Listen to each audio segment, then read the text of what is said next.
Once you become the manager of managers or a leader of leaders, it's your job to help point those things out to those leaders, to show them the forest for the trees. You've given them a responsibility and delegated to them to be in the mix of it. Now, when you remove yourself from that, you have the margin left over from not being in that mix to then curate the experience for that manager and show them what they may miss because they're in that work.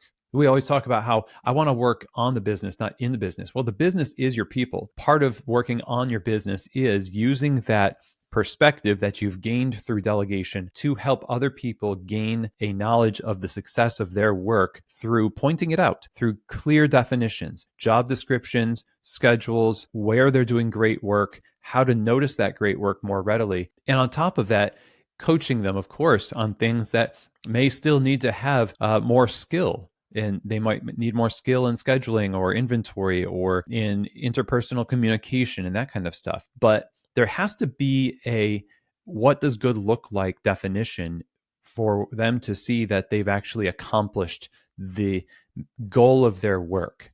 Without that, it just blends into this whole amorphous, this weight that is just on us. And that's where burnout comes from. It's this lack of clarity, lack of communication, and a refusal to focus on identifying the positive things as a means of motivation. And we rely instead upon avoiding the negative things as a means of motivation. That is definitely not sustainable. Been there, done that. And so I would encourage you, define what good looks like. Define what does it mean to do a good job as a manager. Do this for your managers. Do this for the people that you delegate any kind of authority to in the mix of the business. Create these systems as a form of care for these people. And as you care for your people more, you scale. I mean, when you scale, you actually have to grow your capacity to invest more into the relationships more than anything else. That, I think, is probably one of the biggest downfalls of coffee shops and scaling, is that we start to develop systems as a means to pull us away from relationships, as a back door to try to get out of having to talk to people. Just follow the manual, just talk to the checklist, not to me, that kind of stuff. It's the opposite.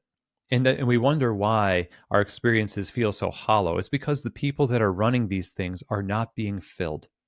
They feel hollow, they're running on fumes, and it's because the relational component is not being invested into, and clarity of communication and what doing a good job looks like is really one of the cornerstones of that.